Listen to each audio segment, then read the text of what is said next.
하나님 말씀은 로마서 4장 13절부터 25절까지입니다. 로마서 4장 13절부터 25절까지입니다.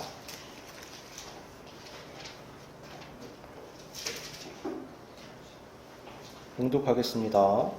아브라함이나 그 후손에게 세상의 상속자가 되리라고 하신 언약은 율법으로 말미암은 것이 아니요 오직 믿음의 의로 말미암은 것이니라. 만일 율법에 속한 자들이 상속자이면 믿음은 헛것이 되고 약속은 파기되었느니라. 율법은 진노를 이루게 하나니 율법이 없는 곳에는 범법도 없느니라. 그러므로 상속자가 되는 그것이 은혜에 속하기 위하여 믿음으로 되나니 이는 그 약속을 그 모든 후손에게 굳게 하려 하심이라. 율법에 속한 자에게뿐만 아니라 아브라함의 믿음에 속한 자에게도 그러하니 아브라함은 우리 모든 사람의 조상이라. 기록된 바 내가 너를 많은 민족의 조상으로 세웠다 하신과 같으니 그가 믿은 바 하나님은 죽은 자를 살리시며 없는 것을 있는 것으로 부르시는 이시니라. 아브라함이 바랄 수 없는 중에 바라고 믿었으니 이는 내 후손이 이같으리라 하신 말씀대로 많은 민족의 조상이 되게 하려 하심이라. 그가 100세나 되어 자기 몸이 죽은 것 같고 사라의 태가 죽은 것 같음을 알고도 믿음이 약하여지지 아니하고 믿음이 없어 하나님의 약속을 의심하지 않고 믿음으로 견고하여져서 하나님께 영광을 돌리며 약속하신 그것을 또한 능히 이루실 줄을 확신하였으니 그러므로 그것이 그에게 의로 여겨졌느니라. 그에게 의로 여겨졌다 기록된 것은 아브라함만 위한 것이 아니요 의로 여기심을 받을 우리도 위함이니 곧 예수 우리 주를 죽은 자 가운데서 살리신 이를 믿는 자니라. 예수는 우리가 범죄한 것 때문에 내줌이 되고 또한 우리를 의롭다 하시기 위하여 살아나셨느니라. 아멘.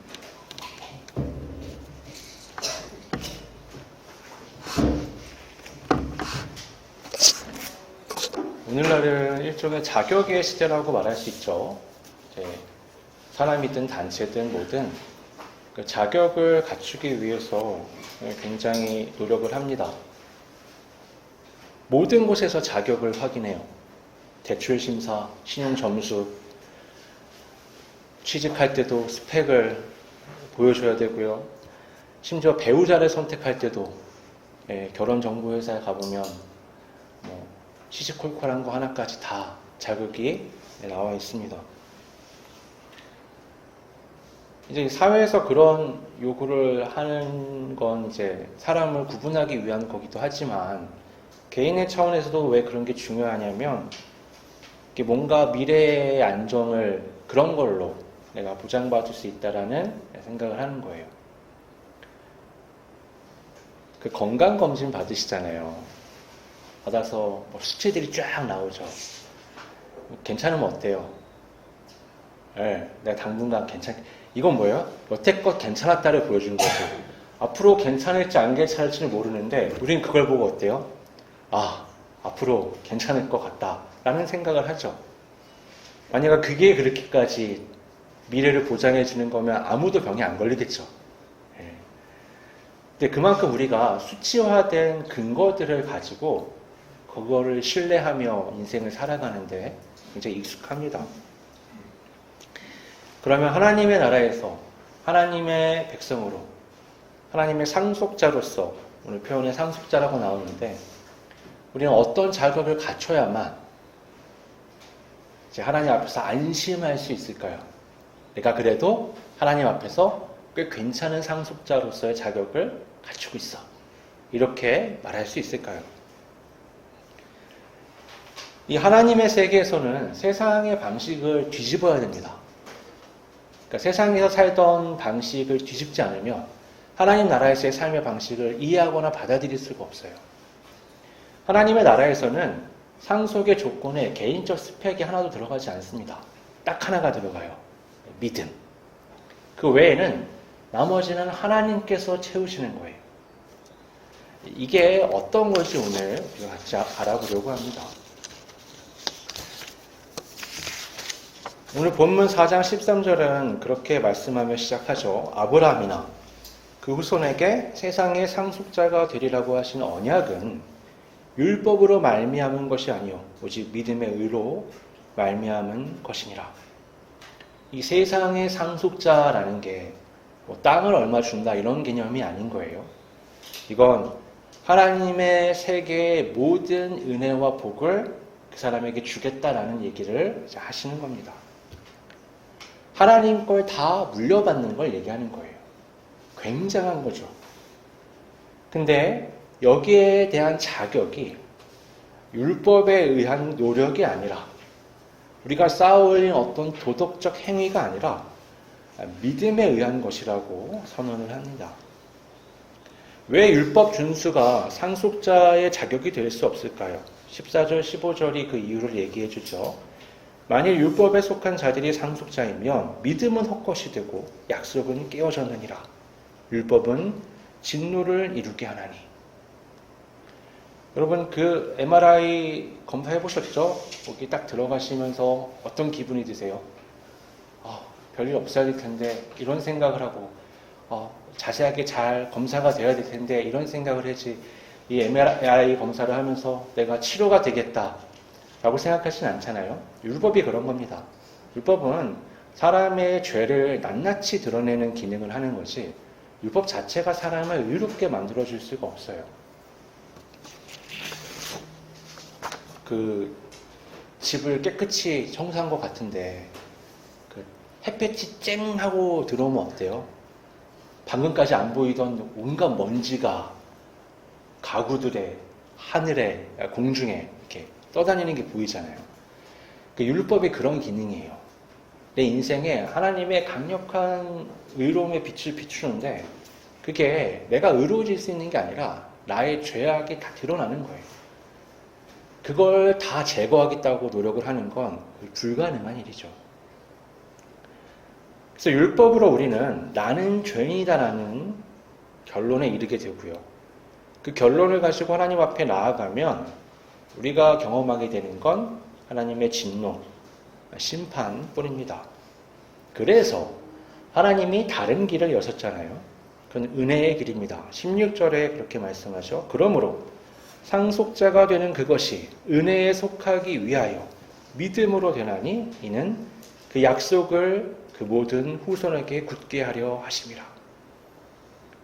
여기 하나님의 놀라운 지혜 그리고 하나님의 자비가 담겨 있는 겁니다. 그러니까 사람에게 자격과 조건을 요구했다면 한 명도 상속자가 될 수가 없어요.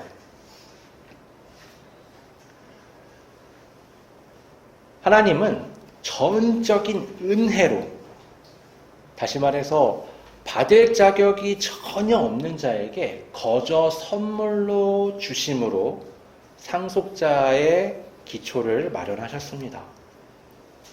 이 은혜의 선물을 받을 수 있는 유일한 방법이 믿는 거예요. 믿음입니다. 믿음이라는 게 뭐예요? 믿음은 나의 공로나 자격을 내세우는 게 아니라 하나님의 선물을 두 손 들어서 그냥 받는 겁니다. 우리가 교회 생활하면서, 신앙생활하면서 오해하는 것 중에 하나가 뭐냐면 저 사람은 믿음이 커, 나는 믿음이 작아, 저 사람은 믿음이 단단해, 나는 누구는 믿음이 약해, 뭐 이런 식의 표현들이 별로 의미가 없다는 거예요. 믿음은 여러분 이 오해하지 마셔야 돼요. 내가 이만큼 잘 믿으니까 하나님이 이렇게 역사해 주신다.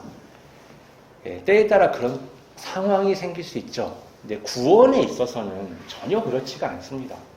구원은 하나님의 전적인 은혜를 내가 아주 수동적인 형태로 믿는 걸로 그걸 다 받아들이는 거예요.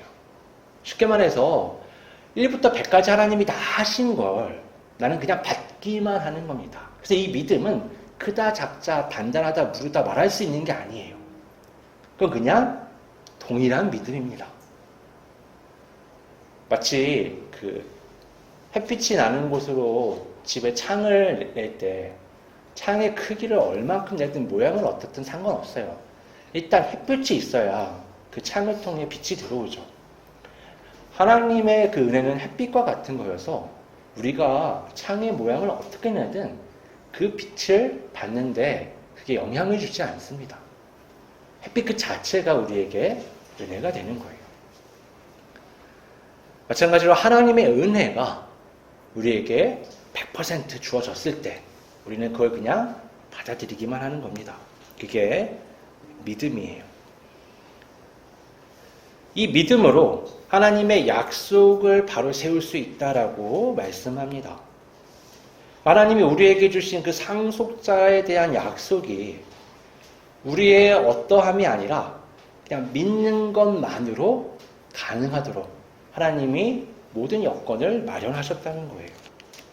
그리고 그렇게 참여하는 모든 사람은 아브라함의 후손이 되도록 하셨다는 겁니다. 그러니까 하나님이 지금 바울을 통해서 하시는 말씀은 뭐냐? 이스라엘아, 니네가 그토록 자랑하는 약속의 조상 아브라함은 혈통을 따르는 약속의 조상이 아니라 믿음을 따르는 약속의 조상이야. 이 아브라함에게 내가 준 약속에 해당되는 상속자는 그 혈통을 따라서 율법을 잘 지킨 사람들이 아니라 아브라함처럼 믿음으로 그 약속을 받은 사람들은 다 아브라함과 같은 아브라함의 후손으로서 상속자가 되는 거야 라고 말씀하시는 거예요. 그러면 아브라함은 어떤 믿음을 가졌을까요? 이게 오늘 중요한 부분 중 하나인 겁니다. 우리가 믿습니다, 하나님을 믿습니다 라고 말하지만 정작 구체적으로 이 믿음이 어떠해야 하는지 잘 모를 때가 많아요. 우리가 생각하는 믿습니다는 뭐예요? 기도할 때 목청껏 믿습니다죠. 그러면 믿음이 강해지나요? 아니요. 한국인들이 굉장히 감정적인 사람들이니까 이걸 감정으로 받아들일 수 있거든요. 그래서 사기를 잘 당해요. 그렇죠? 저 사람을 어떻게 믿어요? 근데 감정으로 믿거든요. 그 사람 왠지 생긴 게 신뢰가 가 하는 말투가 예전에 했던 것들이 따져봐야죠. 성경에서 말하는 믿음이란 감정적인 게 아니고요. 아주 실제적인 삶의 방향과 관련된 겁니다. 이제 아브라함을 통해서 우리가 한번 이 믿음을 보면 우리가 믿음의 조상 아브라함 이러니까 아브라함이 엄청나게 큰 믿음을 처음부터 잘 갖고 있던 사람처럼 생각할 수 있는데 성경은 그렇게 기록하지 않죠. 75세에 하나님의 부르심을 받아서 고향을 떠납니다. 하나님이 하신 말씀이 내가 내게 지시하는 땅으로 가라였어요. 그리고 내가 너에게 아들을 주겠다 약속하십니다. 이 아들이 바로 뭐예요? 후사, 상속자죠. 근데 75세에 떠났는데 75세에 떠난 그 아브라함의 삶은요, 좌충우돌의 삶이었어요. 하나님의 말씀을 따라 가나안 땅 갔더니 가뭄이 들었거든요. 그래서 애굽으로 물을 쫓아갔다가 아내를 누이라고 속였다가 빼앗겼다가 하나님이 찾아주시고 다시 돌아오고 나중에 85세 때는 어때요? 10년이 흘렀는데도 자식이 없으니까 여종 하갈을 통해서 아들 이스마엘을 낳았죠. 근데 이때부터 하나님이 아브라함에게 아무 말씀을 안 하세요. 86세에서 99세가 될 때까지 13년 동안 침묵하십니다. 아브라함은 도대체 왜 그랬느냐? 아브라함이 하나님의 말씀을 안 믿은 게 아니었어요. 믿었어요. 하나님이 아들을 주신다고 했으니까 주실 거라고 믿은 거예요. 그런데 사라를 보니까 나이가 너무 많은 거예요. 자신도 이제 어느 정도 이 생식 기간이 끝나가는 걸 이제 느끼는 거죠. 그래서 둘이 상의를 해서 여종 하갈을 통해서 아들을 낳은 겁니다. 아브라함은 무슨 생각했냐면은 이 방식을 통해서 하나님의 약속이 성취되는 거야 라고 생각한 거예요. 그 나름대로 믿음을 가지고 자기가 할 수 있는 역할을 하면서 하나님의 뜻이 이루어지기를 바랬어요. 그런데 하나님이 그거를 인증해 주지 않는 거예요. 뭐 가타부타 말이 없으신 거예요. 그렇게 13년이 흐릅니다. 아브라함 인생에서 75세에 하나님을 쫓아 떠난 다음에 그렇게 긴 시간 동안 하나님이 응답하지 않으신 시간은 없었어요. 그 24년의 시간이 흐른 후에 고향을 떠난 다음에 99세 때 하나님이 아브라함을 찾아가십니다. 그 기간 동안 좌충우돌하고 넘어지고 비겁하고 조급했죠. 하나님을 안 믿은 건 아닌데 그 믿음이 온전하지 않았어요. 어떤 면에서요?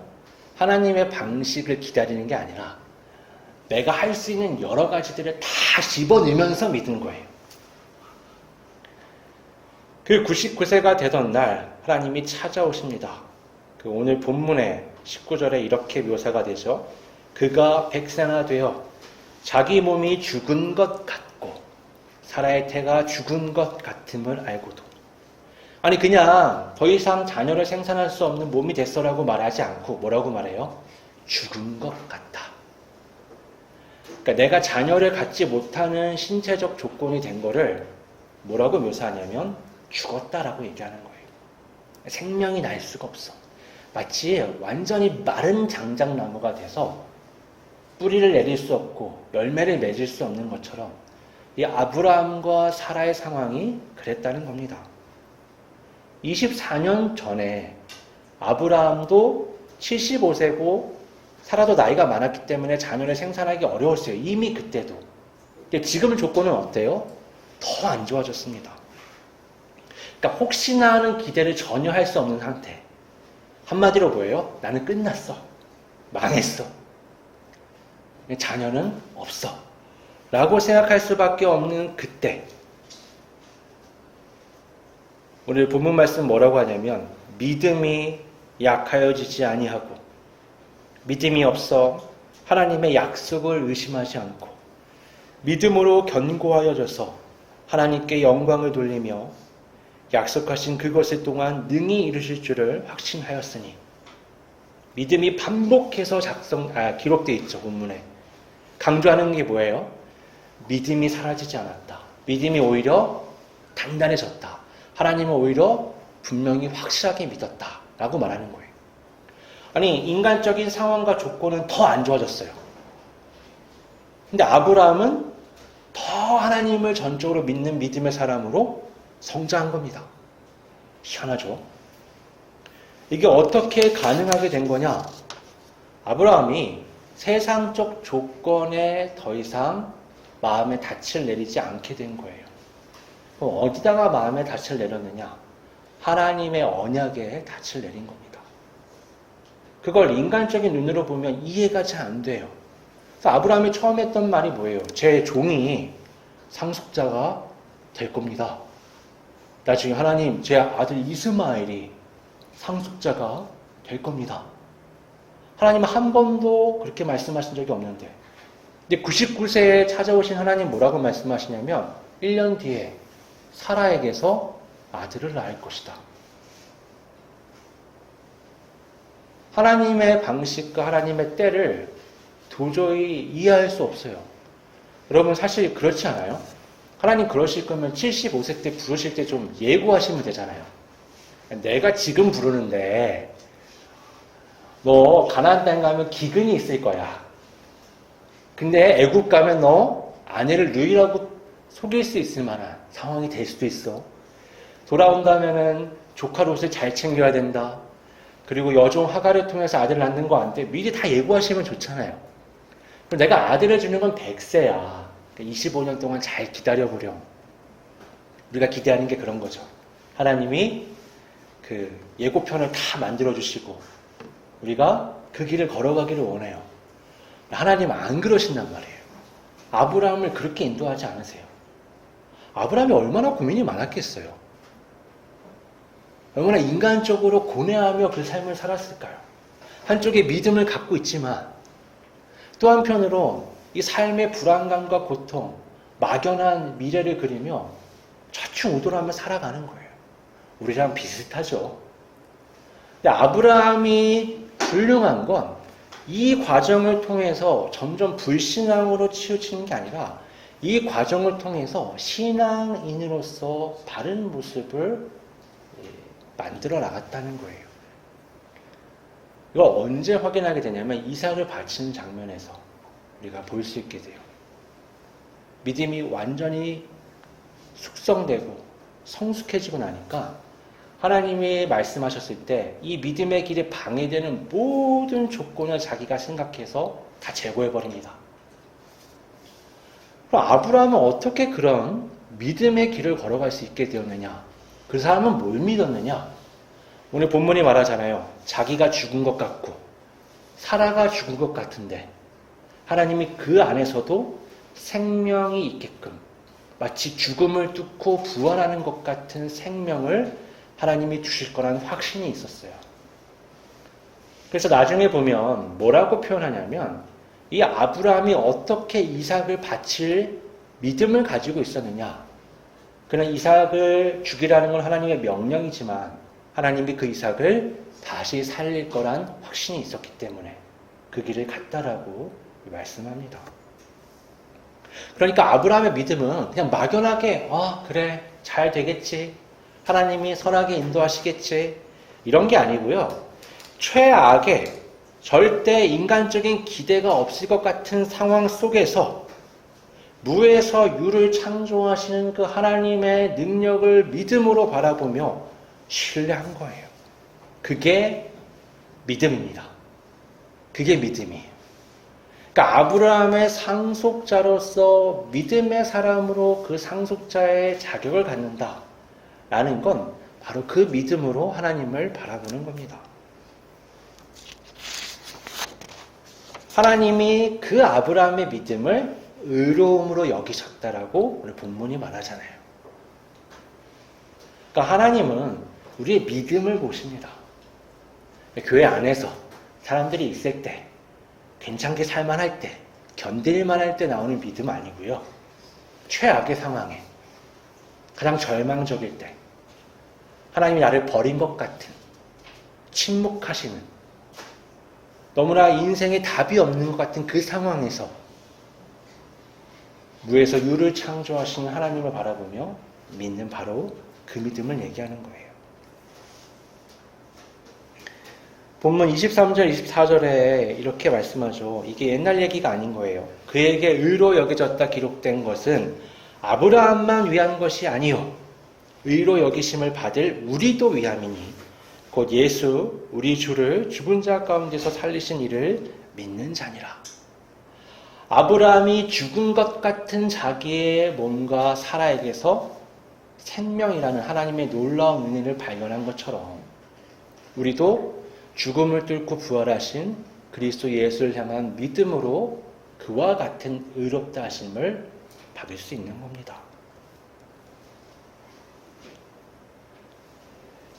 아브라함의 믿음의 이야기는 그의 약속된 위대한 후손 그리스도 예수에게로 이어져요. 여러분, 예수님은요 하나님이시지만 완전한 사람이셨어요. 그 얘기는 바꿔 말하면 우리랑 똑같다는 얘기입니다. 그 예수님이 메시아로서 얼마나 어깨가 올라갈 수 있었겠어요. 그죠? 나를 추앙하는 자들에게는 내가 으쓱될 수 있고요. 나를 반대하는 자에게는 내가 갖고 있는 권위로 그것들을 굴복시킬 수도 있단 말이에요. 하나님의 인도하심이 어떨지 완벽히 다 예상할 수 없는 거예요. 십자가 앞에서 예수님이 왜 그렇게 이 잔을 내게서 옮겨달라고 기도했느냐, 그걸 우리가 그런 인간적 관점에서 이해할 수 있는 거죠. 근데 그 순간에 예수님은 뭐라고 또 기도하세요? 내 원이 아니라 아버지의 원대로 해달라며 순종하십니다. 십자가 위에서도 예수님은 사람들의 죄사함을 기도하시고 자신의 영혼을 하나님께 의뢰하시며 죽음을 맞이하시죠. 도대체 이게 어떻게 가능한 거냐? 죽음 가운데서도 생명을 창조하시는 하나님의 놀라운 능력을 신뢰하며 자신을 내어 맡긴 거예요. 엘리 엘리 라마 사박다니가 그거잖아요. 왜 나를 버리셨냐라고 말하면서도 마지막에 어떻게 해요? 내 영혼을 아버지 손에 부탁하나이다. 그러니까 그런 이중적인 우리가 이해할 수 없는 또 하지만 또 이해할 수 있는 그 믿음의 모습을 예수님이 보여주신 거예요. 여러분, 이 이야기는 오늘 우리의 이야기가 되어야 합니다. 우리는 아브라함의 후손이에요. 우리는 예수 그리스도를 믿는 믿음으로 하나님의 상속자가 된 존귀한 사람들입니다. 우리의 자격은 내가 얼마나 열심히 살았느냐가 아니라 오직 하나님의 은혜를 어떻게 붙들고 있느냐에 달려 있습니다. 바로 그 믿음이 우리의 자격이에요. 여러분, 지금 우리 각자 어떤 삶의 자리에 있습니까? 어떤 어려움, 어떤 고민, 어떤 벽이 내 앞에 있죠? 우리가 얻을 수 있는, 우리가 마주할 수 있는 최악의 상황은 죽은 것 같은, 죽음이나 다름없는 그런 상황입니다. 그러나 성경은 말씀해요. 바로 그때가 하나님을 경험하고 만날 수 있는 바로 최적의 상황입니다. 그때 믿음이 필요해요. 왜 그리스도인이 되면 그렇게 하나님 앞에 고난의 길을 걸어갈 수밖에 없느냐? 하나님이 그 믿음을 원하시기 때문에 그렇습니다. 그러면 그 길을 걸어가셔야 돼요. 세상은 뭐라고 얘기해요? 현실을 직시하라. 포기할 건 포기해라. 하나님 말씀하시죠. 너의 죽은 것 같은 현실을 보지 말고 죽은 자를 살리는 나를 바라봐라. 너희 텅 빈 가능성을 보지 말고 무에서 유를 창조하는 나를 바라보며 네 삶을 살아가라. 이 믿음으로 아브라함의 후손으로 상속자의 삶을 사는 우리 모두가 되기를 바랍니다. 아버지 하나님, 막연한 믿음이 아닌 죽음에서 생명을 창조하신 하나님을 믿는 그 아브라함과 같은 믿음, 우리 주 예수 그리스도를 닮은 믿음으로 하나님께서 이끌어 가시는 이 삶을 살 수 있도록 하나님 역사하여 주시옵소서. 우리 안에 굳은 믿음, 큰 믿음, 단단한 믿음을 주사 우리 앞에 펼쳐져 있는 이 삶의 수많은 어려움 앞에서 세상이 아닌, 내가 아닌 죽은 것과 같은 것들을 바라보지 않고 생명의 근원 되시는 하나님을 바라보며 하나님을 신뢰하는 믿음으로 모든 삶의 상황을 이겨나갈 수 있도록 이끌어 주시옵소서. 거룩하신 예수님의 이름으로 기도드립니다. 아멘.